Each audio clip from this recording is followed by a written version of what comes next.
Hello everybody and welcome back to Asherons Call. I bid you welcome, my friends. Today we are going to be looking at some of the history surrounding Asherons Call. Specifically, we're going to be looking at some of the contributions that Asherons Call has made to the gaming community in general. When this game came out in '99, it made a lot of contributions, made a lot of noise, and I think we should give it some credit. Now, I'm going to lead this off by saying I'm aware that this is a very old game, and, by no means was it the only contributor, but we are here today to look at Asherons Call, so we might as well start with looking at what exactly has it contributed. Well, let's start with some interesting accolades that it got. In 1999, when this game dropped, it won Computer Adventure and RPG Game of the Year for 1999. And it was also by a different Game Awards. That was at E3 that it was awarded that. And it also got Best Overall Game of the Year for GameIndustry.com, which, if memory serves, they were actually pretty major players. Oh, there we go. There's our first one. So today we are also going to be farming while we talk about these contributions to the gaming industry. And today we are farming some keys so that we can use those keys in the next episode. Come back and we'll show you how to run the Mammalian Festival, which was a really good quest for levels 20 to 25, I want to say. But you probably weren't doing that until 25 to 30, because when it dropped, it was tough. Like tough as nails. Oh, there we go. We got to be careful with these guys. These guys are casters, and they know how to leave a mark really easily. There's the other one. Yeah. Take a nap. Thank you. Sleep time. Oh, another key, another shadow spec. Oh, and there we go. There's the debuffs. Oh, another. Nice. The game loves me today. It's actually not a bad tower shield. So if we go inside here, I'm not sure. I don't remember. Yeah, this is where the Shadow Lieutenant is. These guys are casters. They cast lots of really nasty spells. And when we're going through here, we actually want to try and just take out the guys on the outside first.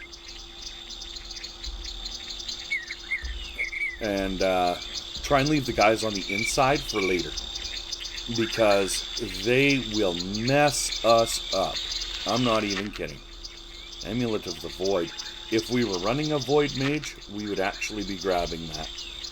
But we are not running. That's pretty rare. Yeah, we're going to see if we can hit that. Oh, it's behind a tree. Never mind. We won't be able to hit that.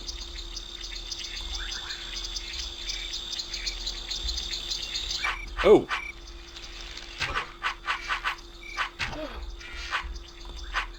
Nope. Nope. Nope. I know this pattern. I can kill the Shadow Lieutenant. Nope. Ow, ow, ow. Nope, nope, nope, nope, nope. Nope, nope, nope. Go away. Oh.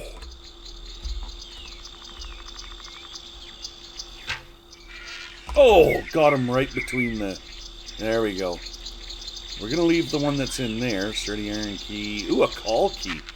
Oh, hopefully we can get to that before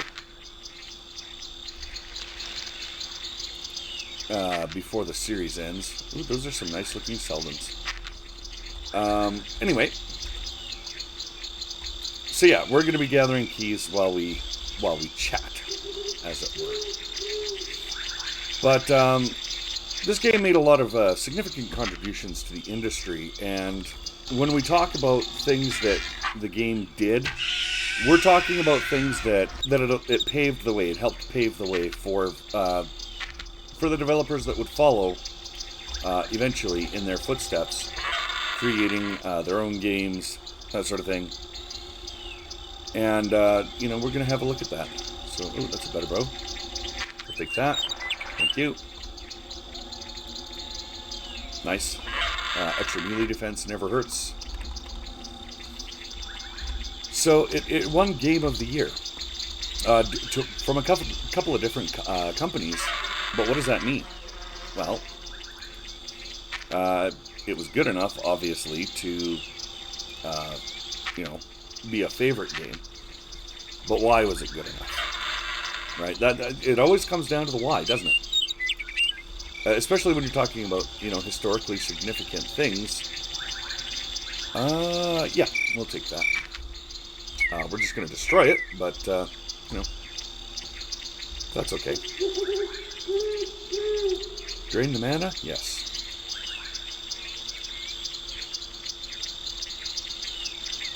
There we go. So, what did it do? What was its major lasting imprint on the industry? Well, for starters, it further refined the skill system.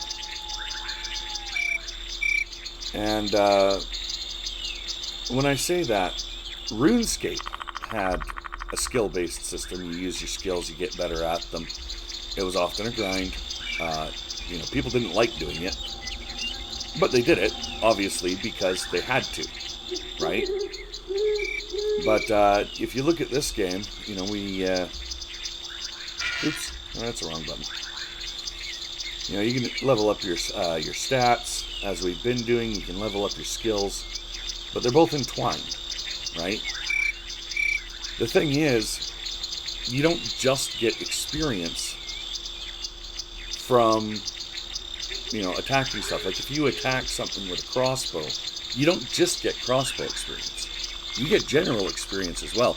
And this is a model that would be used later by Microsoft and other game developers, where it's like, hey, yeah, that's cool, right? Even you can even feel it to some extent in the Elder Scrolls. You level up your you level up your skills with predetermined experience or whatever, and it fills a bar, and we look at that today, right? And it's just it puts a little bit of fill in your bar, and when it reaches full, you get a point. Well, it's the same kind of basic formula, right? If you look at our skills, no, that's a bad one. You can't really see it. There we go. Alchemy. Now, prior to coming out here, I went ahead and I made some fire arrows, which require us to, craft some oils, apply the oils to arrowheads, etc., etc. It's an involved process. Let's try and find one. There we go. There's melee defense works. You can clearly see the bar. So you see the little blue line? Now, by dodging and bobbing and weaving, I could raise that melee defense organically. Like, I would never have to put anything into it, but it would take forever. Kind of like RuneScape did, as I understand it. Now, to be clear, I have never played RuneScape, but I've heard that it was a grind, and still is. Which is fine. There's nothing wrong with a grind. This game is grindy too. It's just a little less grindy than RuneScape. But if you're ducking and weaving and bobbing skill-appropriate enemies, you'll continue to get experience for your melee defense. Bar fills up, you get a point. Kind of like Skyrim, or many of the other Elder Scrolls games. However, you can take the general experience, which in this case is the unassigned experience, and put that directly into a skill as well to raise it up faster. Right? This is how, as you level up, you would get stronger. Now, that is not unique to this game, because, you put experience and stuff, as I understand it, in RuneScape as well, but you didn't get the general experience. If you wanted to level up your skills, you had to go and use them. There was no other way. And with this, if you go out, you do a dungeon, you kill a whole bunch of monsters, and you decide, I want more fletching ability. I want to be able to make better arrows. so I can hunt easier. You can do that, and you can think of it like taking a course in like cooking or something, right? In this case, fletching, right? You pay the money, aka the experience, you get some skill, or they teach you some stuff. Except you don't need to go to a teacher to learn it. D&D, even back in the day, tabletop version, first edition most notably, second edition as well, though, especially in the Nintendo game era, you had to go to a trainer to level up, right? And you level up, you get more hit points, more whatever. This removes the trainer, but it keeps the basic idea of you're basically paying to level up. But you're not paying money, you're paying experience. So experience became the currency. And this is a model you see most heavily mirrored in Fable. If you look at Fable, if you beat the heck out of somebody with your fists, yes, you get some strength experience, but you also get a large amount of general experience that you could put anywhere, right? Now, it's important to note that while, yes, Fable is a different game, and it very heavily mirrors the system that you see here, as a subsidiary of Microsoft, Lionshead did not steal this system. They did not. Okay? They went ahead and they used the system that their parent company owned. And that's another little bit of trivia for our stream today. Microsoft teamed up with Turbine, the guys that made this game. That's a good amount of experience. We could use a Mana Stone on that.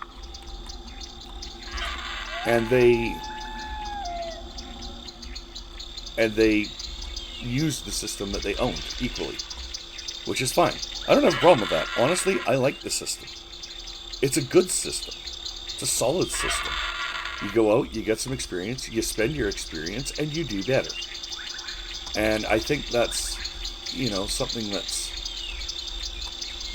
that a lot of games could use to their benefit.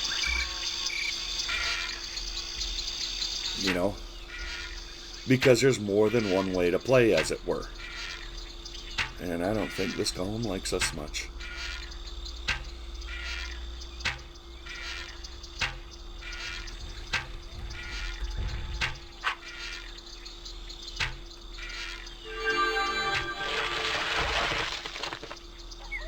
Oh, nice. Sweets! Nice. Ooh, a Pyreal Moat. That's cool.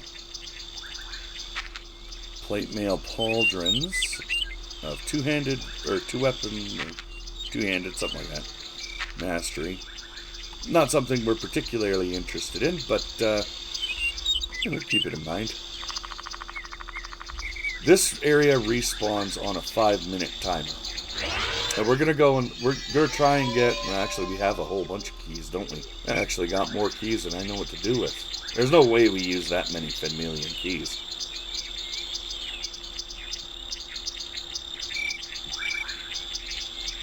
Where's my call key? Oh, there it is. Cool. What are these? 167? Oh, we are totally switching that. There we go. Got some good leggings now. So... in terms of the experience system, I think they nailed it with this. They really did. You go out, you spend your experience, and you get rewarded for that in that you could take out bigger monsters. You can take out badder enemies faster, or, the same enemies you have been taking out, you can kill them a lot faster as well, but...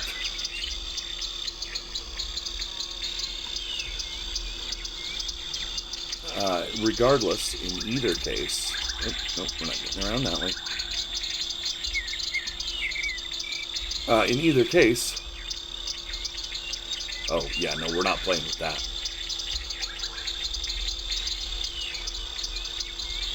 Yeah, we gotta be careful about what we pick on out here, because there is an awful lot of creatures that will fuck us up out here. Right? Which actually kind of ties into some of the other things that they did that I think they got right. These aren't necessarily accolades. We'll get to those later. But interesting bit of trivia.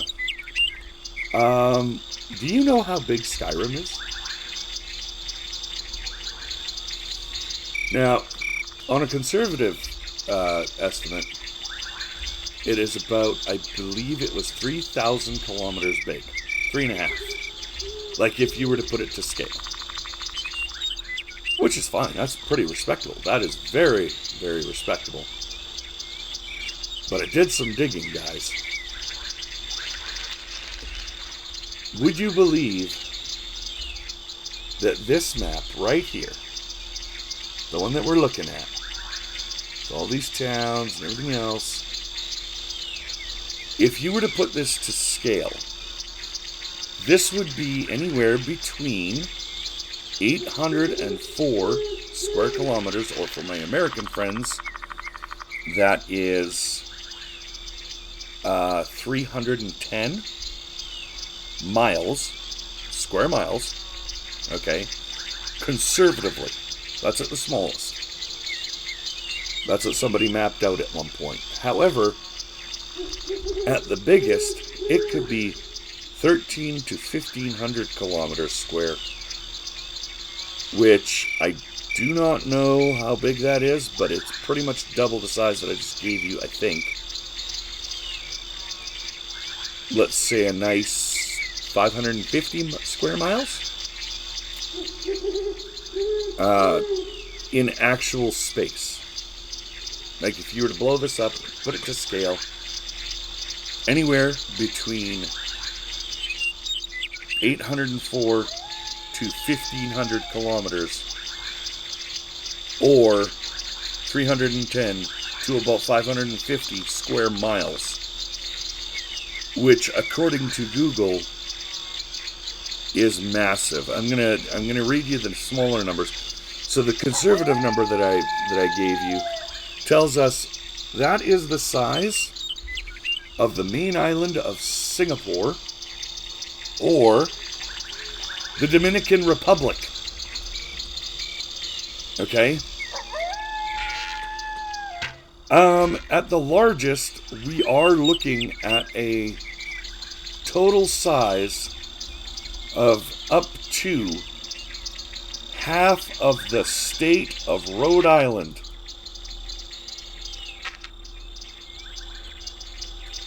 Now that might not seem all that big, but this is 1999 we're talking about, right?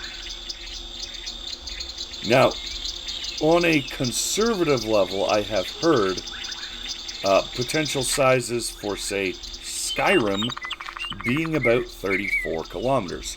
Now, I have also heard of it being 3,400. Okay? Which, to put that into perspective, is still over 1,000 square miles. So, at best, this is half the size of Skyrim. But again, 20 years earlier. Darn near. Like, well, 10 years earlier. Yeah, 10 years earlier sounds about right. So 10 years before Skyrim was making, reality-bending map sizes, Asherons Call was also in that game of making absolutely huge maps. And that's impressive, given the technology at the time. It's twice as impressive when you consider their other accolades. The first of which, I saved this one for a bit later. However, the first of which is seamless world creation. Now, some people might think seamless world, you're thinking minimal. Oh look, we gained a level. You're thinking minimal loading screens? This game had none. Absolutely none. it had no loading screens other than when you portaled.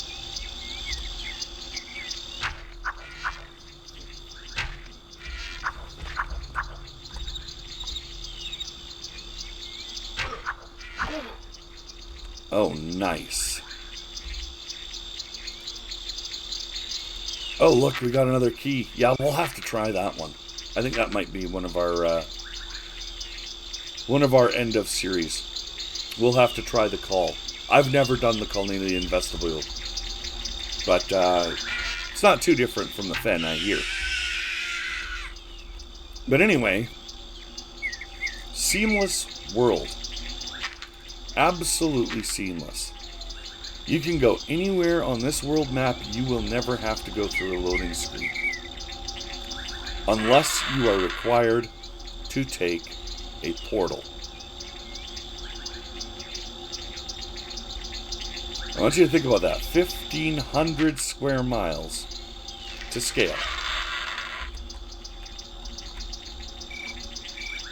Or 1,500 square kilometers in scale. No loading screens. That is wild. Especially for 1999. And they managed to do it and still keep the game like running smooth despite its massive size. This is a truly impressive accomplishment, especially for back in the 1990s. It's also particularly impressive when you consider that this game ran on dial-up. We'll come back to dial-up in a minute because it ties into the other point that I have, which is its other accolade. However,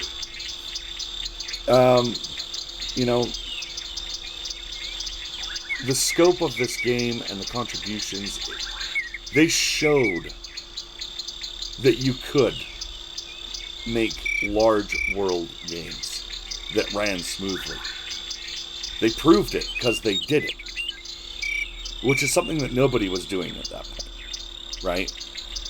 Skyrim is 3,400 and it's one of the larger games, put forward to the public. But for record, Just Cause, which is another game that is of similar size, is around 1,000 square kilometers to scale. Now, if I'm not mistaken, Just Cause 3, which is the game we're talking about briefly here, is one of those games that is fairly new, I believe. I've never played Just Cause, but I hear it's fairly recent. That being said, this again is pre-2000, and it has a world that at the maximum is twice the size. Or almost twice the size. A time and a half, I guess. And it handled up to 2,500 people at a time. Speaking of which, those servers were almost always maxed out. They did not have a small count of players. They had quite the large one. I remember those queues hitting sometimes 2 or so hours to get into game. Like, you would click, you would download the patch, and then you'd have to wait up to 2 hours just to get in.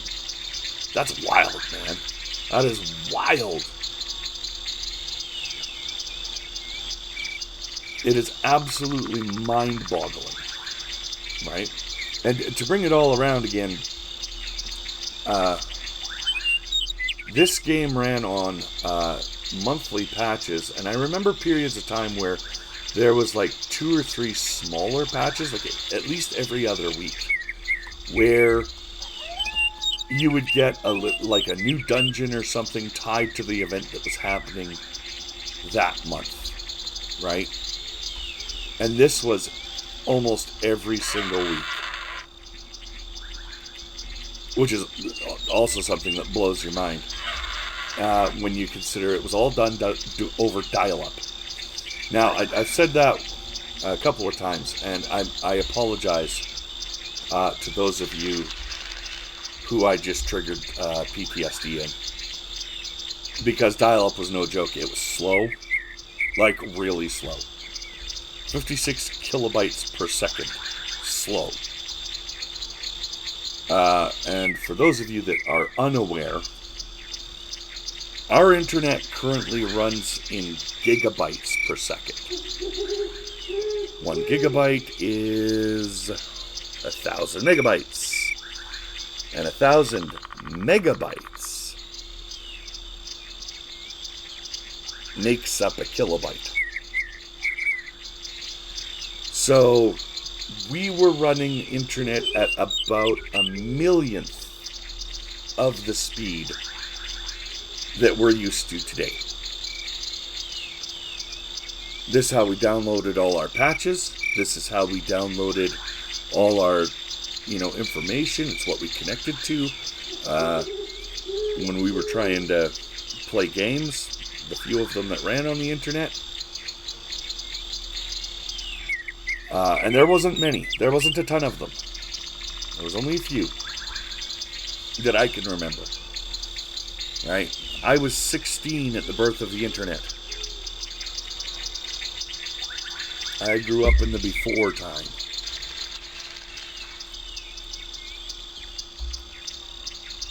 And it was some crazy shit. My dad would actually throw on the updater in the morning before he left for work, come home 10 hours later, game was probably downloaded. Unless you got a phone call, which is the other thing that might induce some trauma in some other people, so I apologize, but the internet system we're talking about, if you got a phone call while you were connected to the internet, it dropped your connection to the internet and let your phone call through automatically. It's wild, man. And then you had to manually reconnect to the internet, right?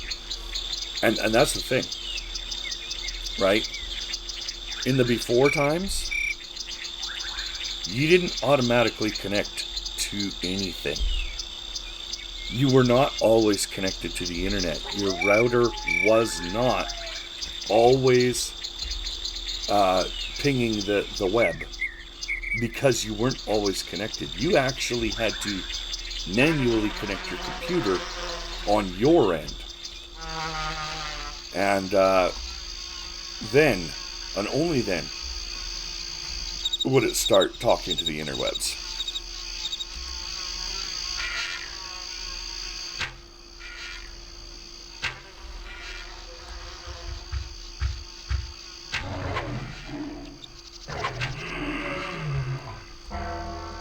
Oh, hello.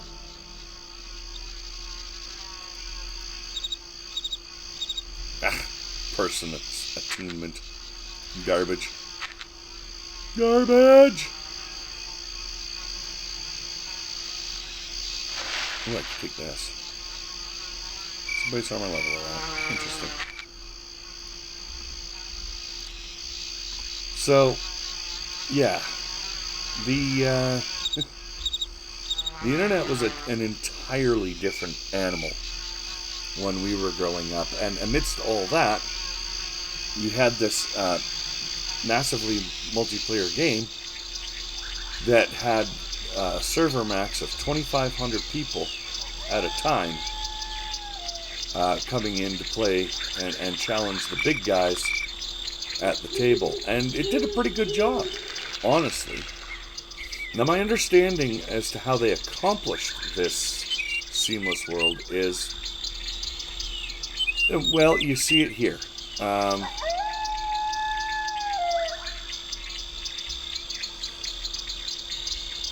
These are not particularly good-looking trees, although they are better than what we grew up with. To be clear, in about 2010 or 2012, the game got a graphical update and was no longer miserably outdated in terms of graphics, but it still has its retro charm. But yeah, these used to be a lot worse. These things like this used to be like, you know those paper Christmas ornaments where you would just put them together. They'd be like two pieces of cardboard that are slid halfway through. So they had 4 points, and they technically took up a 3-dimensional space, but they were basically just 2 pieces of cardboard that intersected each other. Yeah, they were something like that, right? And you could actually see that running around in the world, right? If you went up and then examined some of these bushes, at a point you could see that. That's obviously not like that anymore, but it was.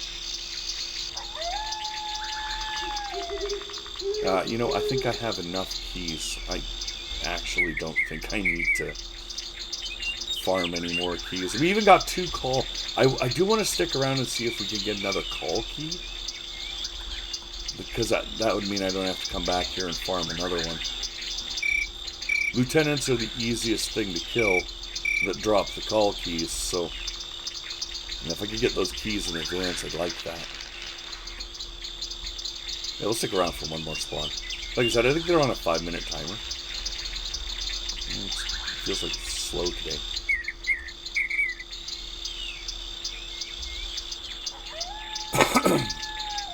But what did these contributions do? Well, they helped pioneer the systems, right? Like, if you think about it, would Skyrim or any of the Elder Scrolls even be the Elder Scrolls if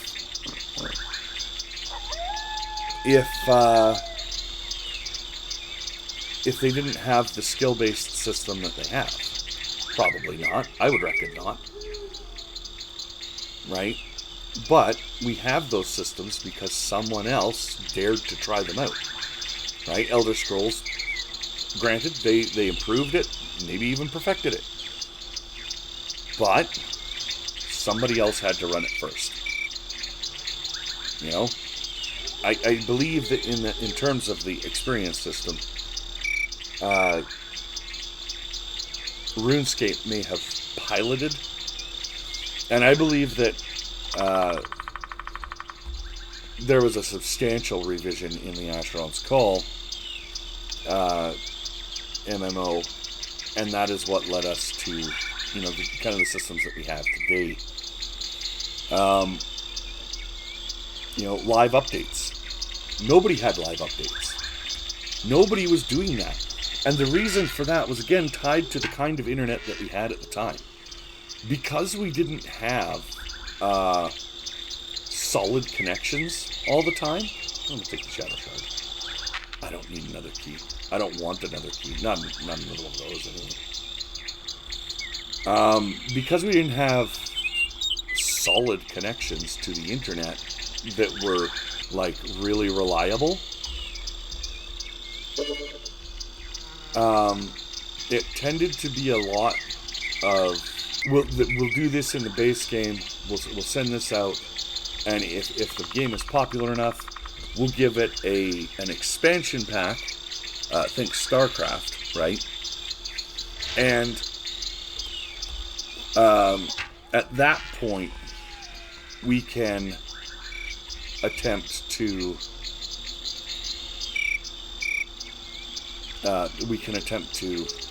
figure out whether there's any interest in expanding the game. So, but they weren't giving live updates. They weren't, giving these updates online because, frankly, there was really not as much bandwidth. If you tried to update too many games or whatever, the internet crawled, right? And keep in mind, the fastest types of internet that you had access to were often the kind that had relatively inconsistent speeds, let's say.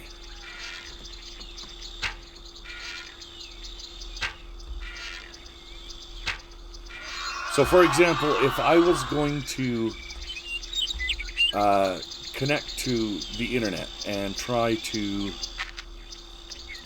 play this, that, or the other thing, I actually had to contend with my neighbors. You know, cable at the time, everybody shared a bandwidth, and yes, that bandwidth was huge, right? But if too many people got on the bandwidth, well, now you had problems. Right? Now you had problems because you were sharing the internet. So if too many people were on it, you wouldn't be able to play your game anyway. There just wouldn't be enough room in the bandwidth to actually do what you needed to do and have the responses come in fast enough. And it was a gong show. Rude?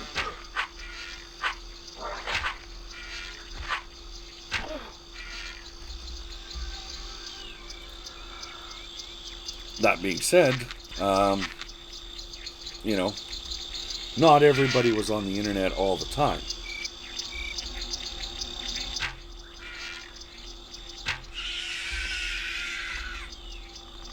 You know, people were offline a lot back then, in the before times.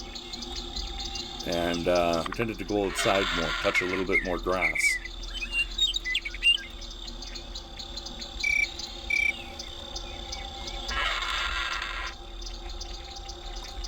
So for the record, guys, you know, anyone who's played AC, like played it back in the day, probably recognizes this place. It's called the Power Plant, or the Imperium Temple, I believe, or the Shadow Temple, one of the two. It is right around here on the map. Right, there's our starting town, and this is where we are. If we were to run due east, and maybe we should do that. You know what? Let's do that. It's been a while since I actually ran anywhere in this game. Let's run east. Let's see if we can hit the hometown. And we'll see what we can hunt along the way. Might be fun. Wait. What? Oh.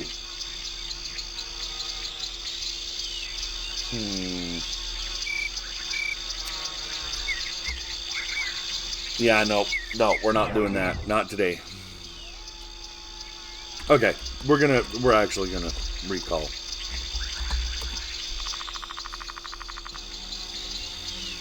By the way, for those of you that were watching the last episode and watched the abysmal end of that episode, I got punted back to the Lifestone from where we logged out. Apparently you can't log out there. There is no longer 1 million enemies in this town, which is good. However, it does beg the question why they were there in the first place. We don't know, man. I haven't heard anything about an update, although I did, or not an update, I did ask though. Nobody seemed to know anything. Oh, look at that.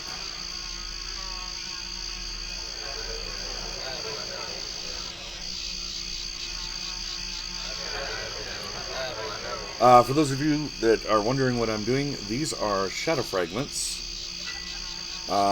They have no sale value. However, they are a quest item. We could use them to, theoretically, of course, retrieve shadow armor at a point, if we get that far. Right. 165.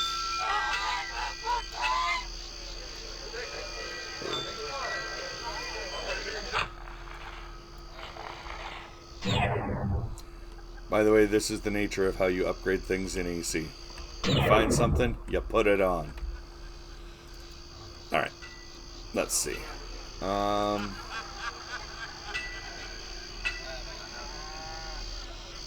We sell that. Can we sell that here? Yeah, we can. We sell that. We sell that. We sell that. Now we have no need of it. We sell this.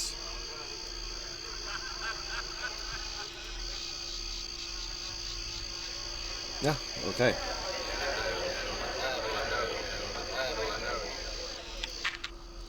Nice.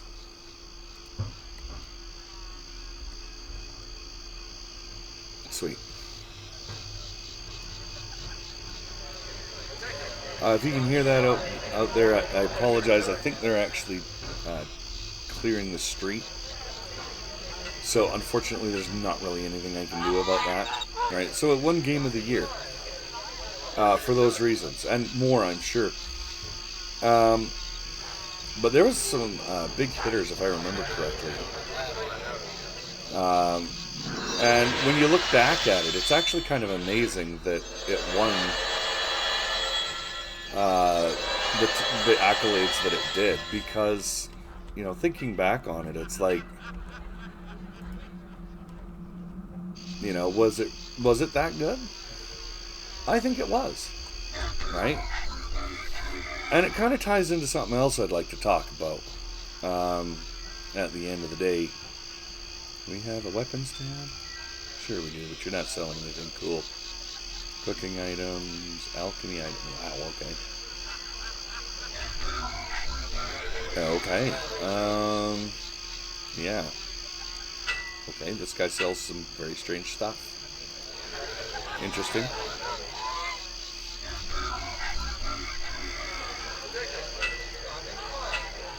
Yeah. Okay. Alright, this game today may be outdated. It may have some relatively poor graphics. And it does, trust me. I am not blind to this. I am not unaware of this. But I'm also...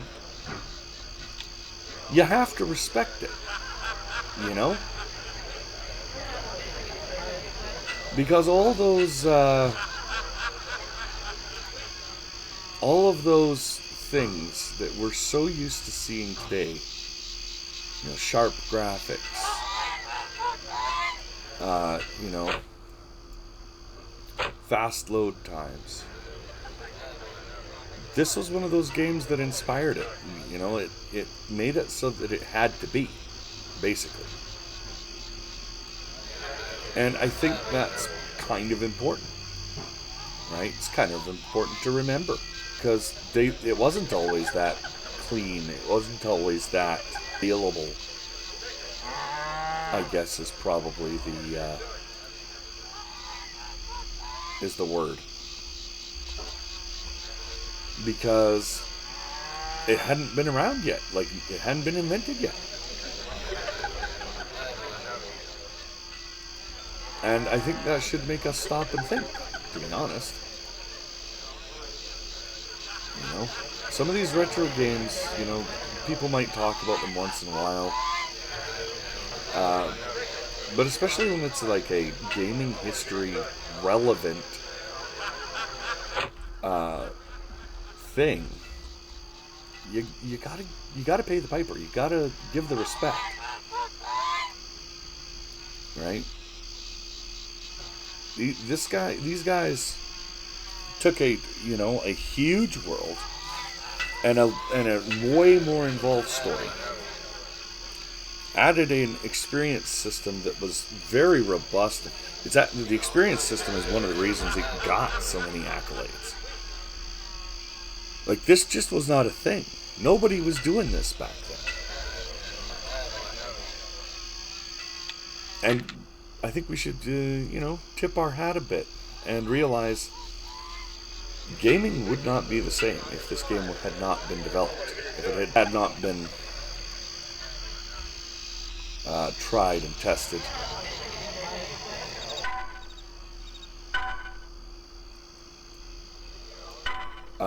Then we would not have some of the games that we have today, right?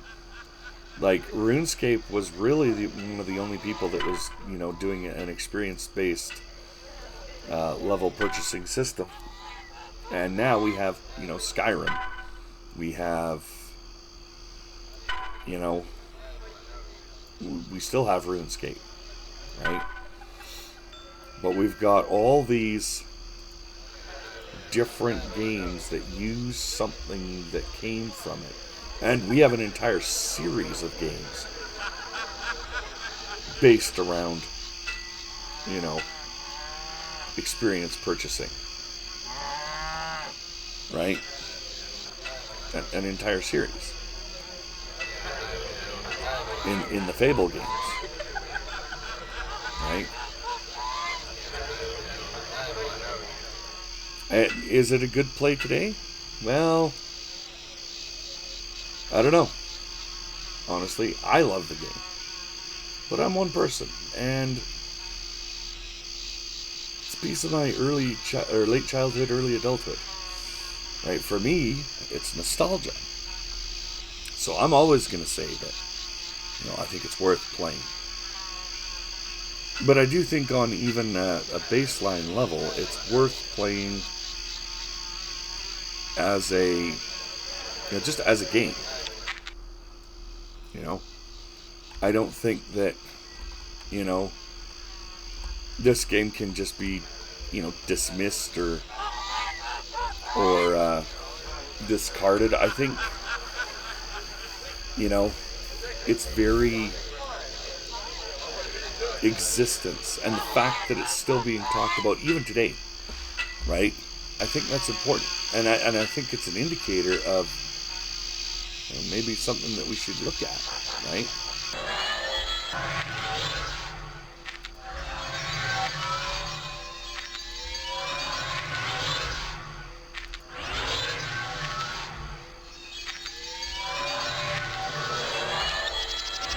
Now, I don't know why. I do not know why.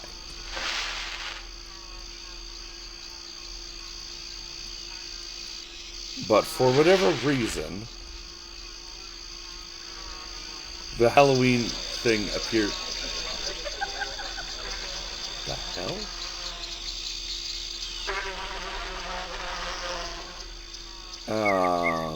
For some reason that I do not understand fully, we have 10k stats. This is wild. The chicken. But yeah, I think that, just on a,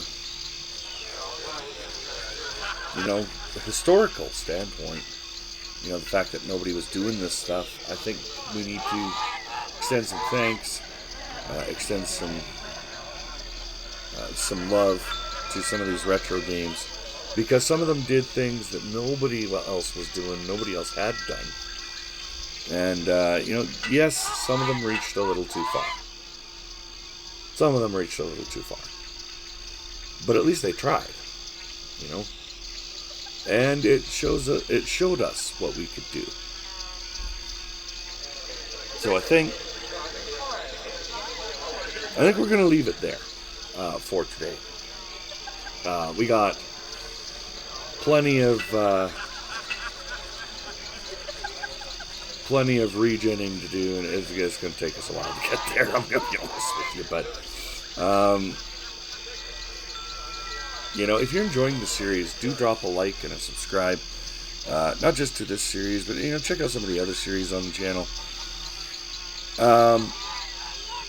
We're going to try and do some deep diving into older games, their contributions to the gaming industry as a whole. And, we're going to try and do that every so often. It's important to remember your history, or that way you don't forget it. And, you just might find, I will leave you with this. If you like a game where your skills matter, not just like your in-game skills, but your player skills as well, if you like that kind of game, you might actually enjoy this one. So, don't count it out. Give it some thought. You might actually enjoy this. You can get the AC emulator called the Thwarg Launcher, and the files out there. It is a I don't remember the site off the top of my head. I'll try and get it for next episode. But if you're impatient, and you want to, get right on that, just type in Thwarg,